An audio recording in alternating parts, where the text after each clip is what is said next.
Corona తర్వాత పూర్తిగా పరిస్థితులన్నీ మారిపోయాయి. ప్రజల్లో చాలా మందికి ఆరోగ్యం పట్ల అవగాహన ఏర్పడింది. చెడు ఆహారపు అలవాట్లకు దూరంగా ఉంటున్నారు. కరోనా నుంచి చాలా మంది డ్రై ఫ్రూట్స్ ఎక్కువగా తింటున్నారు.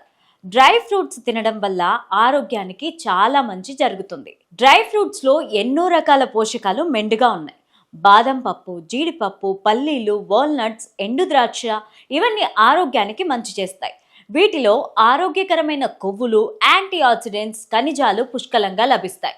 డ్రై ఫ్రూట్స్ గుండె ఆరోగ్యానికి మేలు చేస్తాయి. ఇవి ఇమ్యూనిటీ పవర్ను డబల్ చేస్తాయి. వీటిని తినడం వల్ల రోగనిరోధక శక్తి పెరుగుతుంది. ఇలా చెప్పుకుంటూ పోతే డ్రై ఫ్రూట్స్ వల్ల ఎన్నో రకాల ఆరోగ్య ప్రయోజనాలు ఉన్నాయి. అయితే డ్రై ఫ్రూట్స్ గింజలు ఎక్కువగా తినడం వల్ల కిడ్నీలు దెబ్బతింటాయని యూట్యూబ్ ఒక ఛానల్లో పేర్కొంది. ఈ రోజుల్లో చాలా మంది డ్రై ఫ్రూట్స్ ఎక్కువగా తింటున్నారు. సో మీరు కూడా మీ ఆహారంలో డ్రై ఫ్రూట్స్ని భాగం చేసుకోండి. రోజు ఒక్క డ్రై ఫ్రూట్ అన్న తినడం వల్ల మీ ఆరోగ్యం చాలా బాగుంటుంది.